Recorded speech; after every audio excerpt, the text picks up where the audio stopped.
Good morning, sweet friends. Thank you so much for coming back and sitting for 5 minutes with me today on our Thursday morning standing appointment.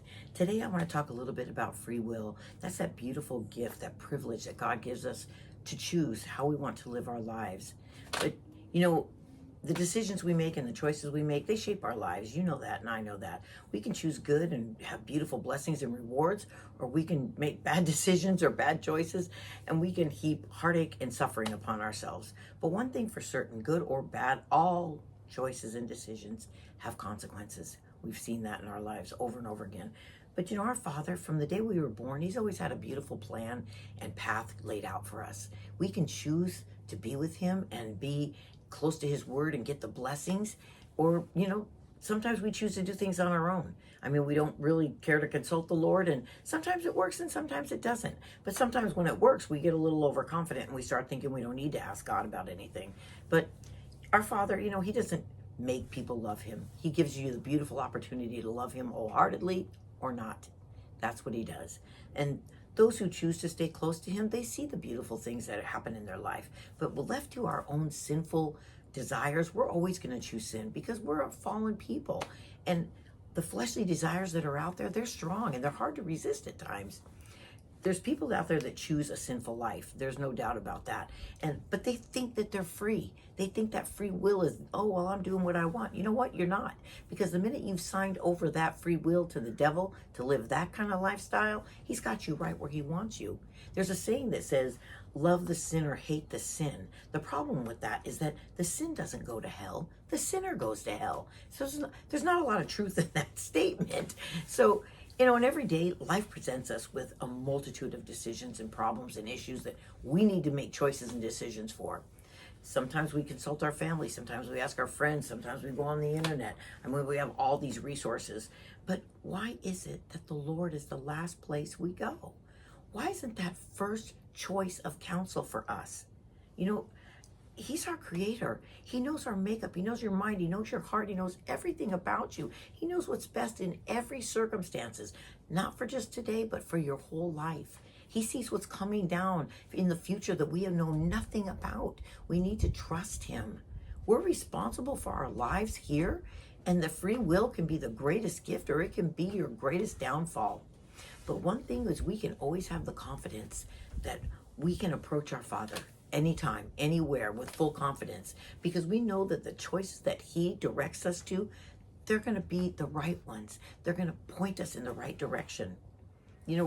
We can choose to be with God, or we can choose to do things alone. And when we do things alone, we are basing our decisions and choices a lot of times out of fear and out of anxiety, and that is nowhere or no way to make choices for your life. You want to be standing on sure ground, not making decisions out of being scared to death. That's stupid.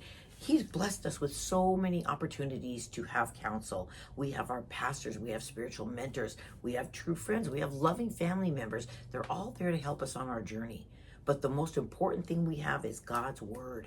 We are never alone. It is always there as a guiding light. We need to consult that.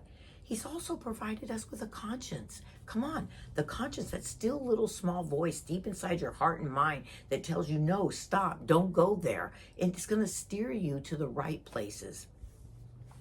All these lines of communication are open to us. They're available to aid and to guide you. If you're wrestling with anything right now, believe me, there is nothing, and I mean nothing. We have all these other things, but nothing takes the place of prayer. Whatever it is, don't succumb to getting on the phone, talking with your friends, and complaining about all your problems. Take it to the foot of the cross. That line is open 24/7. God is there with open arms waiting to hear from you. It's a beautiful, beautiful gift we have, and we need to use that resource front and center. Sometimes I look at the world and I think, why on earth did God give these numbskulls free will? Wouldn't it have just been easier to say, nope, this is the way it's going to be. We're all going in this direction. Nobody has a choice. Nobody can pick. Nobody can choose. Because I look at the world and I think, it's a disaster. These people have been given free will, and look at what they've done with it. They're crazy. They don't just do harm and terrible things to themselves. They drag a multitude of people with them. It's insanity. But you know what?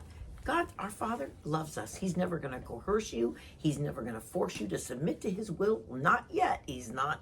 But to show that we appreciate that and the blessings he's bestowed on all of us, we need to show him that we can choose wisely.